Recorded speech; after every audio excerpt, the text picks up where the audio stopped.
Good morning everyone. तो हम लोग स्पाइसेस और कॉन्डिमेंट्स में आगे बढ़ते हैं। प्रीवियस लेक्चर में हम लोगों ने बहुत सारे क्रॉप्स के बारे में ऑलरेडी डिस्कस कर लिया है। अगर आपने वो लेक्चर विजिट नहीं की है तो मैंने अपने प्ले यूट्यूब चैनल पे एक प्लेलिस्ट बना लिया है, that is spices and condiments करके। उसमें आप क्लिक करेंगे तो आपको सारे के सारे क्रॉप्स मिल जाएंगे। ठीक है, आज के सेशन में हम लोग 3 क्रॉप के बारे में डिस्कस करने वाले हैं। और अब आपको जो क्रॉप मिलेंगे वो उसको हम लोग उतना डिटेल में जाके बात नहीं करेंगे।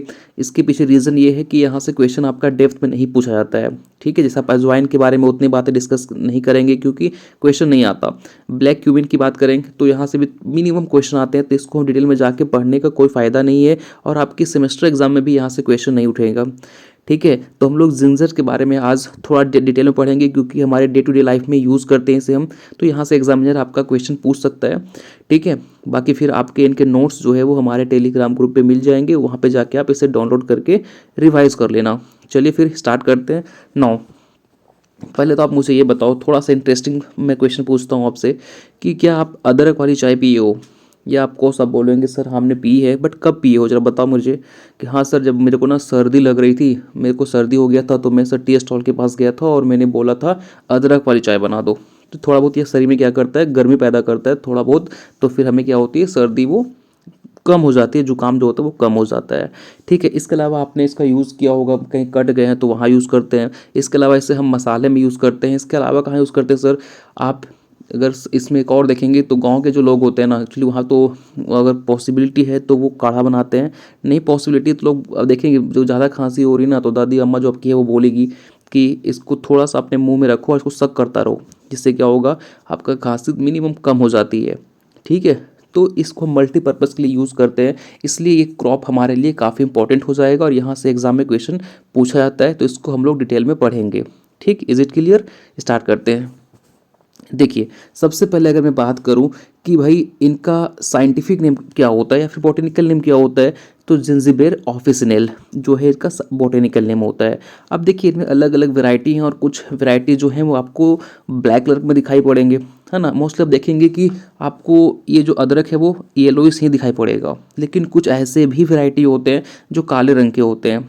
हाँ, आपने नहीं देखा होगा, लेकिन आप हमारे जिसमें आप जाइए गूगल पे सर्च कीजिए ब्लैक जिंजर, तो आपको दिखाई पड़ेगा कुछ ब्लैक कलर में भी आते हैं। ठीक है, उनका साइंटिफिक नेम क्या होता है? कैम्फेरिया पार्विफ्लोरा। ठीक है, एक और होता है जिंजिबेर कॉन्ज्यूमनेर, जिसका यूज़ किया जाता है मेडिसिन बनाने के लिए, दवा बनाने के लिए। तो आपको ये 3 इंपॉर्टेंट है, याद रखना पड़ेगा कि कौन सा ऐसा वैरायटी है जिंजर का जिसका यूज़ हम करते हैं मेडिसिन प्रिपरेशन करने के लिए, तो जिंजिबेर कॉन्ज्यूमनेर। और ब्लैक जिंजर का साइंटिफिक नेम क्या होता है?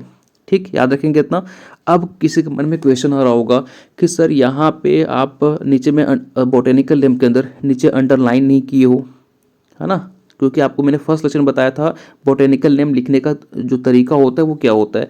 लेकिन मेरे भाई आप देखेंगे तो वहाँ पे मैं टाइप कर रहा था, मतलब मैं लिख रहा था अपने मार्कर से, तो क्यों वहाँ पे आप इटैलिक में तो नहीं कर सकते? अगर आपके पास ऑप्शन है, आप कीबोर्ड में टाइप कर रहे हो, तो क्या करेंगे, बोटेनिकल नेम को आप इटालियन में कर दीजिए। जब आप इटालियन में कर दोगे तो आपको नीचे अंडरलाइन करने की आवश्यकता ही नहीं है। जैसा कि आप देखेंगे यहाँ पे ये इटालियन में किया हुआ है, इटैलिक में किया हुआ है ना, तो नीचे में अंडरलाइन करने की आवश्यकता नहीं है। लेकिन आप नॉर्मल लिख रहे हो तो फिर आप सेपरेटली अंडरलाइन करेंगे। ठीक, इज इट क्लियर?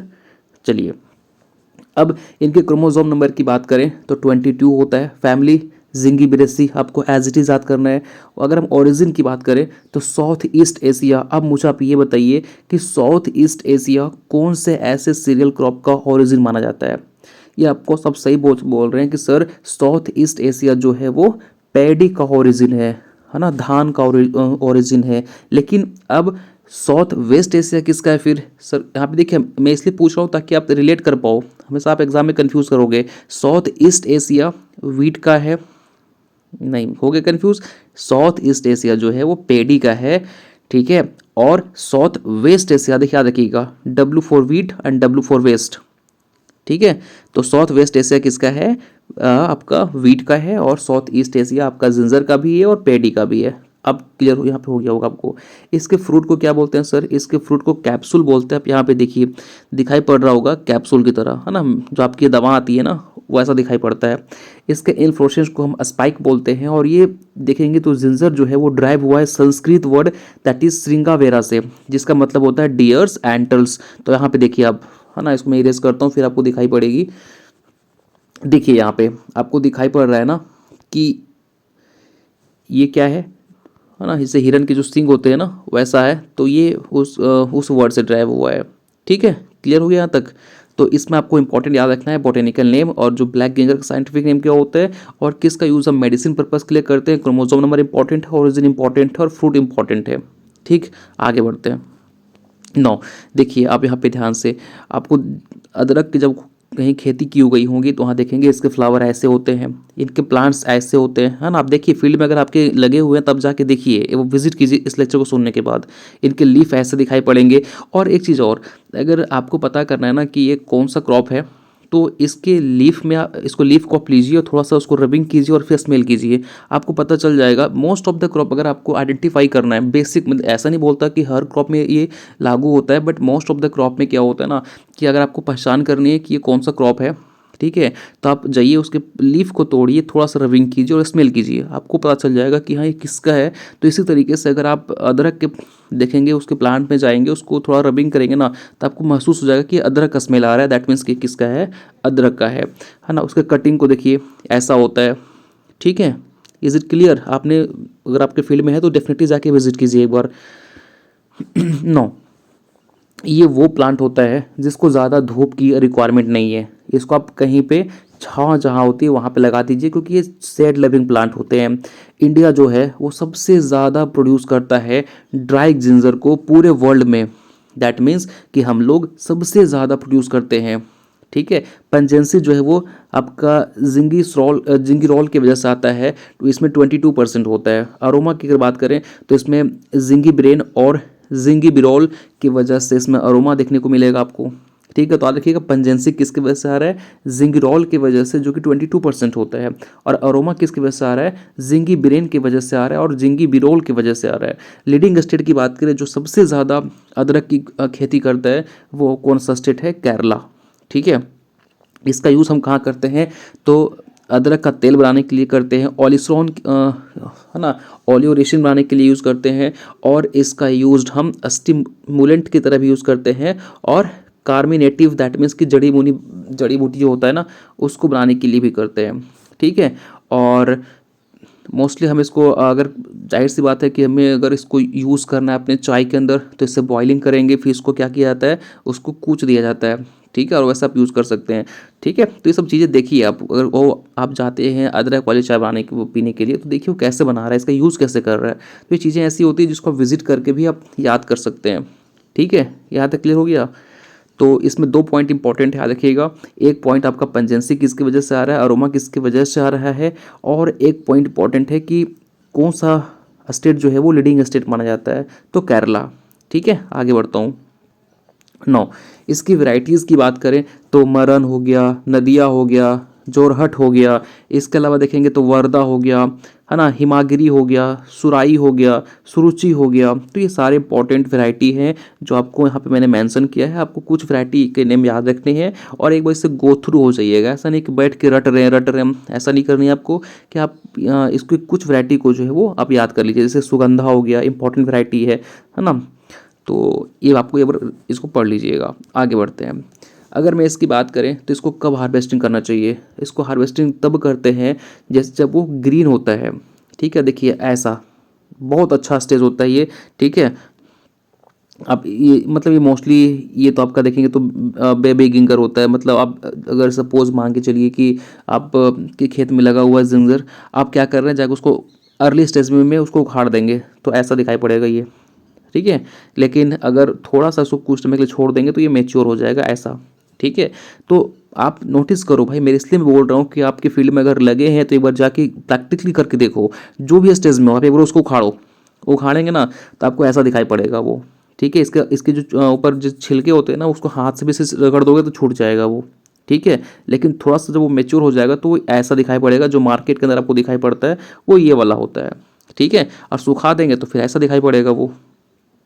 ठीक, तो इसको हार्वेस्ट कब करेंगे, जब वो ग्रीन कलर का होगा, ग्रीन स्टेज में होगा, और लगाने के 6 to 8 मंथ के बाद। ठीक है, और अगर इसे हम वेजिटेबल पर्पस के लिए यूज़ कर रहे हैं तो आपको इस पर्पस में आप इसको ये कर लीजिए, है ना। और ड्राई गिंगर जो है वो हम 8 मंथ के बाद उसको हम हार्वेस्टिंग कर लेते हैं। ठीक है, और जब इसके जो पत्ते होते हैं वो पीले कलर के हो जाते हैं, ध्यान सुनो मेरी बात, कंफ्यूज हो रहे होगे आप। देखिए हार्वेस्टिंग कब करेंगे, पहली बात, जब आप फील्ड के अंदर देखेंगे कि हमारा ये अदरक लगा हुआ है, अब इनके पत्ते जो हैं वो ग्रीन है, जब इनके पत्ते ग्रीन है तो उस टाइम आप हार्वेस्टिंग कर लीजिए। ठीक, दूसरी बात, अगर कि आप इसको यूज़ करेंगे एज अ मेडिसिनल पर्पस या फिर इसको सुखा के आप अगर यूज़ करना चाहते हैं, ड्राई करके यूज़ करना चाहते हैं, तो इनके पत्ते जब येलो हो जाएं तो फिर आप हार्वेस्टिंग कीजिए। ठीक है, समझ में आ रही है बातें। चलिए आगे बढ़ते हैं। नो, अगर मैं ईल्ड की बात करूं तो आपको पता है कि अगर रेनफेड कंडीशन हुआ तो वहाँ पे 10 से 15 टन पर हेक्टेयर इसका ईल्ड आता है। और अगर इरिगेटेड कंडीशन हुआ, अब बहुत सारे ऐसे स्टूडेंट होंगे जिनको ये भी नहीं पता होगा, भाई रेनफेड का मतलब होता है कि वो एरिया जो कम्प्लीटली डिपेंड है हमारे रेन वाटर, मतलब रेनफॉल के ऊपर, है ना, मानसून के ऊपर वो डिपेंड है, तो उसको क्या बोलते हैं हम लोग, रेनफेड बोलते हैं। ठीक है, और वहाँ पे कितना ईल्ड आ रहा है, देखिए 10 से 15 टन पर हेक्टेयर आ रहा है। लेकिन अगर हम ऐसे एरिया की बात करें जहाँ पे प्रॉपर इरिगेशन है, पानी की अच्छी सुविधाएं हैं, तो वहाँ पे जो ईल्ड आएगा वो कितना आएगा, 15 to 25 टन पर हेक्टेयर। ठीक है, अगर इसकी ऑयल की बात करें तो इसमें आप ऑयल 0.3 to 3.5% निकाल सकते हैं, और ऑलियोसरीन की बात करें तो 3.5 to 9.5%। स्टोरेज की बात करें तो इसको जहाँ पे स्टोर करेंगे वहाँ पे एटलीस्ट जो टेम्परेचर होना चाहिए वो 12 से 14 डिग्री सेल्सियस होना चाहिए, और अगर रिलेटिव ह्यूमिडिटी की बात करें तो कितना होना चाहिए, 85 to 90%, है ना। चिलिंग इंजरी इसको कब हो जाएगा, अगर मान के चलिए कि इसको आप ऐसे जगह पे स्टोर किए हो जहाँ पे तापमान जो है वो लेस देन 10 डिग्री सेल्सियस है, मतलब बहुत ही कम आप टेम्परेचर पे इसे स्टोर करेंगे, तो इसमें क्या देखने को मिलेगा, आपको चिलिंग इंजरी देखने को मिलेगा। ठीक है, तो इसका जो प्रॉपर स्टोरेज का टेम्परेचर होता है ना वो 12 to आपका 14 डिग्री सेल्सियस होता है। ठीक, यहाँ तक क्लियर हो गया। तभी तक हम लोगों ने कंप्लीट बातें कर ली, इसका यील्ड कितना है, इसको किस स्टेज में हार्वेस्टिंग करनी होती है, इनकी वैरायटी क्या क्या है, इसके कुछ इंपॉर्टेंट फैक्ट हम लोगों ने समझे, पेंजेंसी किसकी वजह से आती है, अरोमा किसकी वजह से आती है, लीडिंग स्टेट कौन सा है, इसके अलावा इसके मॉर्फोलॉजी के बारे में बात की, और इनके कुछ हम जनरल इंट्रोडक्शन के बारे में हम लोगों ने बातें करी। ठीक है, इतने बातें आपके क्लियर हो गए होंगे। यहाँ से देखिए एग्जाम में क्वेश्चन आते हैं, ऐसा आप इसको हल्के में नहीं ले सकते, आपको प्रॉपर वे में समझना पड़ेगा। आगे बात करते हैं। अब देखिए कई बार क्या होता है ना कि हम चीज़ें हार्वेस्टिंग कर लेते हैं, फिर इनको हम प्रोसेसिंग भी करते हैं, तो इसमें क्या किया जाता है, उसको पहले इसको सुखाया जाता है। ठीक है, सुखाने के लिए हम क्या करेंगे, सबसे पहले देखिए इसको हम 6 से 7 घंटे तक पानी में फूलने देंगे। मतलब आप फील्ड में इसको हार्वेस्टिंग किए हो ड्राई स्टेज के अंदर, फिर क्या कीजिएगा, इसको 6 से 7 घंटे पानी में डाल के छोड़ दीजिए। फिर क्या कीजिए, उसको ट्रैम्पलिंग कर दीजिए, दैट मीन्स कि उसको पीस में काट दीजिए। काट दिए, काटने पर उसको पिलिंग कर दीजिए, मतलब उसको छिलके को हटा दीजिए। ठीक है, फिर क्या करना है आपको, इसको फिर से अगेन उसको अच्छे तरीके से वॉश करनी है, फिर इसको सुखानी है। कितना दिन तक, 3 से 4 दिनों तक। सुनो ध्यान से, इसके प्रोसेसिंग बता रहा हूँ। पहली क्या, आप क्या कीजिए, उसको फील्ड से हार्वेस्टिंग कर लिए, 6 से 7 घंटे तक उसको क्या कीजिए, पानी में छोड़ दीजिए, सॉकिंग होने दीजिए। फिर क्या हो जाएगा वो उसको बाद उसको ट्रैम्पलिंग करनी है आपको। ठीक है, ट्रैम्पलिंग करने के बाद उसको पिलिंग करनी है। पिलिंग करने के बाद क्या करेंगे, उसको आप अच्छे तरीके से धो देंगे पानी, फिर उसको सुखा देंगे 3 से 4 दिनों तक। इसके बाद क्या करना है आपको, पॉलिशिंग करना है। जो आपका 5वां स्टेप आएगा वो पॉलिशिंग करना है। पॉलिशिंग कैसे करेंगे, कैसे इसमें पॉलिश करेंगे, जो जिससे जूता में करते हैं, नहीं सर, इसको ऐसा नहीं करनी है आपको। इसमें क्या करेंगे आप कि इसको आप ऐसे हार्ड सरफेस पे उसको रब कीजिए, है ना। क्या करेंगे, उसको हार्ड सरफेस पे रबिंग करेंगे। अब हार्ड सरफेस पे जब रबिंग करोगे ना तो इसके जो छिलके होंगे वो ऑलरेडी हट जाएंगे, और इसके जो भी डस्ट पार्टिकल होंगे वो अगेन आपके उसमें चिपक जाएंगे। तो फिर उसको कैसे करेंगे, आप उसको पानी में धो दीजिए। अरे भाई सिंपल सी बात है ना, पॉलिशिंग कैसे करेंगे, क्या इसके ऊपर हम कोई लेयर चढ़ाएंगे नहीं, तो हमें क्या करनी पड़ेगी, इसको आप कोई कपड़े से या फिर किसी हार्ड सरफेस में रबिंग कीजिए, है ना। रबिंग करके और फिर अगेन जब उसमें अब कुछ डस्ट पार्टिकल अगर लग जाते हैं तो अगेन उसको वॉश कर दीजिए। दिस इज द अनब्लीच गिंगर, इसको क्या बोलते हैं, अनब्लीच जिंजर। ठीक, क्लियर हो गया।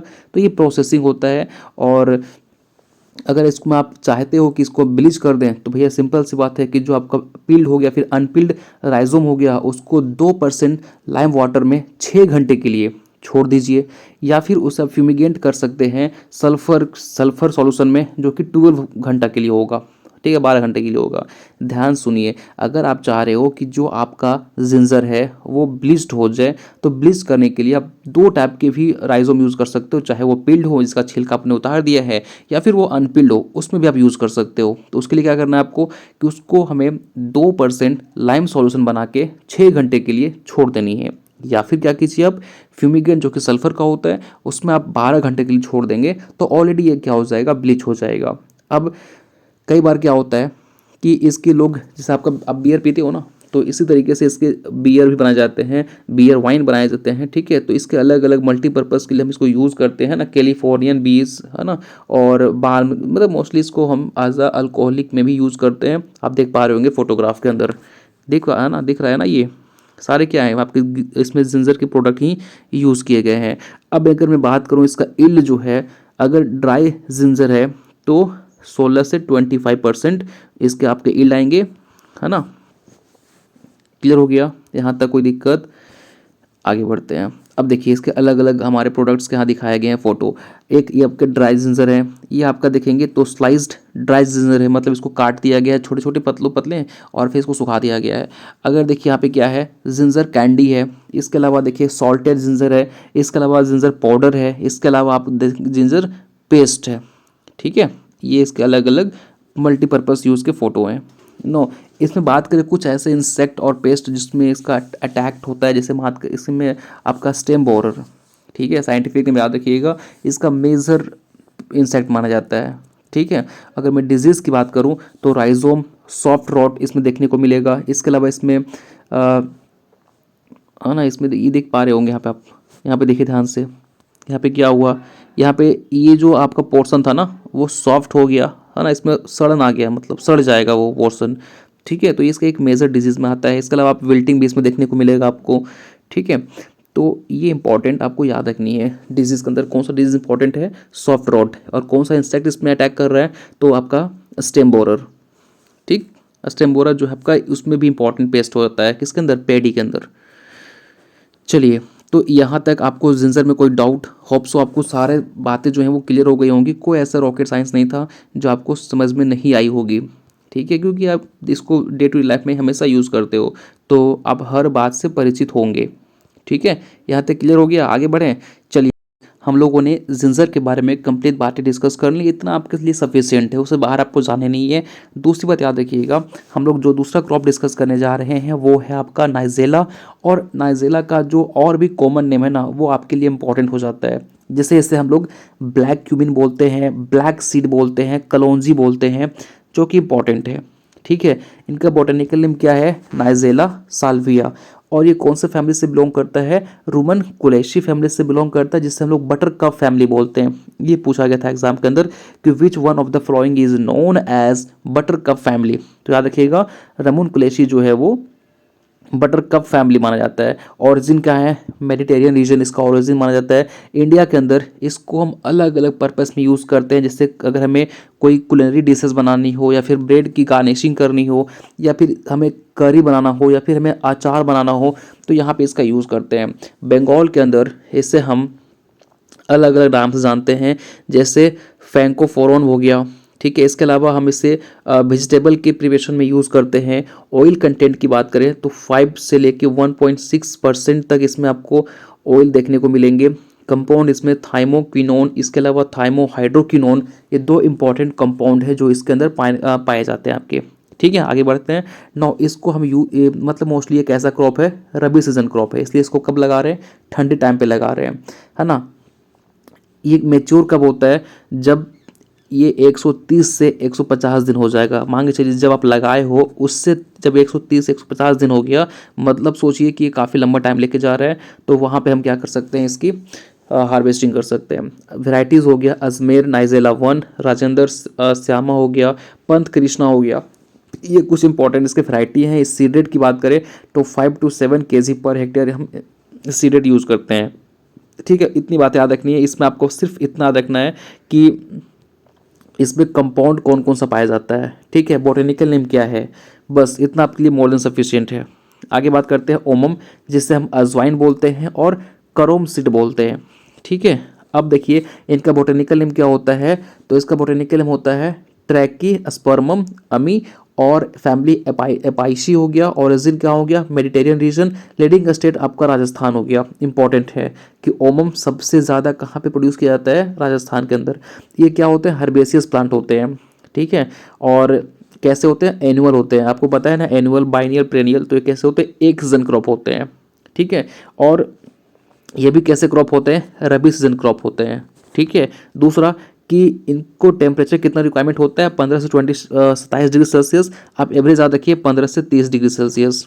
ठीक है, 9 इसमें एसेंशियल ऑयल जो है वो 2.5 से 5% देखने को मिलेंगे, और कंपाउंड की बात इसमें आपको थाइमोल हो गया, पाइपेनिन हो गया, साइमिन हो गया, लेमिनोन हो गया, इसके अलावा आपका डाई टर्पेनिन हो गया। ये इंपॉर्टेंट इसके कंपाउंड है जो आपको याद रखने हैं। पूछता है विच one of the flowing compound found in, किस में पाया जाएगा बताइए, तो इसमें ओमम के अंदर, तो आपको ये पता होनी चाहिए। सीड रेट की बात करें, ठीक है, मैं आपको ध्यान से आपसे यहाँ एक क्वेश्चन पूछने वाला हूँ। ठीक है, इसका आंसर होप्स आप कर पाएंगे कि ओमम जो होता है ना, इस एक रबी सीजन क्रॉप है, आपको मैंने जस्ट बताया अभी। तो रबी सीजन के अंदर जब सब लगा रहे हो तो कितना सीड रेट चाहिए, 2.5 से 3 kg पर हेक्टेयर। ठीक है, कब, जब आप इसको रबी सीजन में लगाते हो। लेकिन खरीफ में आप लगा रहे हैं तो उस time 4 to 5 kg per hectare seed rate चाहिए। ऐसा क्यों भैया, जब हम खरीफ में लगा रहे हैं तो सीड रेट बढ़ा के दे रहे हैं, बट जब इसको रबी में लगा रहे हैं तो सीड रेट हम नॉर्मल दे रहे हैं। वाई, इसके पीछे रीज़न क्या है, हम क्यों बढ़ा के देते हैं। हम भाई खरीफ में लगा रहे हैं, चाहे आप रबी में लगाएं, तो हमको सीड रेट तो वही देनी चाहिए, बट हम इसको बढ़ा के क्यों देते हैं। तो याद रखिएगा, 2 केसेस आपको आपके सामने मैं दे रहा हूँ, अगर आपके आंसर नहीं पता होगा तो ध्यान से समझिए। जैसे मान के चलिए कोई क्रॉप है जिसका प्लांटिंग टाइम जो होता है वो अक्टूबर मान के चलिए, लेकिन हम लेट हो गए, इसको हम प्लांटिंग कर रहे हैं दिसंबर के आसपास में, तो 2 मंथ ऑफ कोर्स हम लेट हो चुके हैं। तो इस केस में क्या किया जाता है कि हमें सीड रेट बढ़ा के देनी चाहिए। अगर आप सीड रेट वही रिकमेंड करोगे जिस टाइम पे वो लगाने चाहिए था, उस टाइम मान के चलिए कि 15 kg पर हेक्टेयर था, तो वो उस टाइम के लिए सूटेबल था। लेकिन अब क्या हो गया है, आप लेट कर चुके हैं, तो ऑलरेडी आपका टाइम जो है वो आगे निकल चुका है। तो इस केस में जो हम कम से कम रिस्क ले सकें, या फिर हमारे जो क्रॉप हैं वो आपका मतलब मैक्सिमम डैमेज ना हो, अगर तो उसके लिए हमें उसके रिकवरी से हमें क्या करनी होती है, सीड रेट बढ़ा के देनी होती है। जैसे समझिए ध्यान से कि आप जब 15 अक्टूबर को, जब अक्टूबर में है जब आप इसकी प्लांटिंग करते, तो क्या होता है उससे होता है कि सर हमें प्रॉपर उसका क्लाइमेट मिल जाता है, प्रॉपर उसका जो सब कुछ उसको जो चाहिए होता है वो मिल जाएगा, तो हम उस केस में सीड रेट अपना नॉर्मल दे रहे हैं। लेकिन अब उसको आप लेट कर चुके हो, तो आप लेट कर चुके हो तो अब क्लाइमेट भी तो आपका उसके अकॉर्डिंग मिलेगा नहीं उसको। तो अब जब आप प्रॉपर टाइम पे लगाए थे तो 20 क्विंटल पर हेक्टेयर मिल रहा था, लेकिन अब क्या करेंगे, आप लेट करेंगे तो सीड बढ़ा के दे दीजिए। भैया कितना नुकसान होगा, आपको 15 तो मिल जाएगा, है ना, इसलिए करते हैं। तो इसी वजह से वही रीज़न हमारा यहाँ पे भी है कि हम रबी में नॉर्मल दे रहे हैं, बट खरीफ में हम इसको बढ़ा के देते हैं, ताकि रिस्क अगर हमारे क्रॉप 100% जनरेट नहीं भी करेंगे तो कम से कम 70% तो करेंगे ना, तो इसलिए हम बढ़ा के दे देते हैं। ठीक है, क्योंकि आप अगर आप खरीफ के अंदर भी 2.5 से 3 kg सीड रेट यूज़ करते तो हो सकता था कि आपका 40% भी आपका जनरेट ना करे। ठीक है, चलिए आज के लिए इतना ही। हम लोगों ने आज 3 क्रॉप के पढ़ा जो कि इंपॉर्टेंट थे, उसमें सबसे ज़्यादा इंपॉर्टेंट आपका जिंजर था। ठीक है, नेक्स्ट लेक्चर में हम लोग डिस्कस करेंगे PYQ द कि प्रीवियस ईयर्स क्वेश्चन पेपर। आपको सिर्फ इतनी करनी है कि जो भी क्रॉप हम लोगों ने पढ़ा है स्पाइसेस एंड कॉन्डिमेंट्स के अंदर, उसको एक बार आपको गो थ्रू हो जाना है, सारे नोट्स रिवाइज कर लेनी है, और अगर आपने वीडियोस नहीं देखा है तो उसको देख लीजिएगा। नेक्स्ट लेक्चर में हम लोग 40 to 50 MCQ डिस्कस करेंगे जो कि काफ़ी इंपॉर्टेंट है। आप किसी भी एग्जाम के लिए प्रिपरेशन कर रहे हैं, वो वहाँ पे जो क्वेश्चन होंगे वो उसी एग्जाम से लिए गए हैं, और कहीं ना कहीं अच्छे लेवल के क्वेश्चन है, तो आपसे वो क्वेश्चन बनने चाहिए। और ये क्वेश्चन तभी बनेंगे जब आप सारे हमारे क्वेश्चन जो लेक्चर हैं और नोट्स है वो रिवाइज किए होंगे। ठीक है, तो इम्पॉर्टेंट आपके लिए है। और ये सेशन हम लोग कल डिस्कस करेंगे, और कल हम लेके आएंगे इस MCQ, इसको आप डेफिनेटली लगाइएगा। ठीक है, तो टिल देन मिलते हैं नेक्स्ट लेक्चर में। Thank you so much.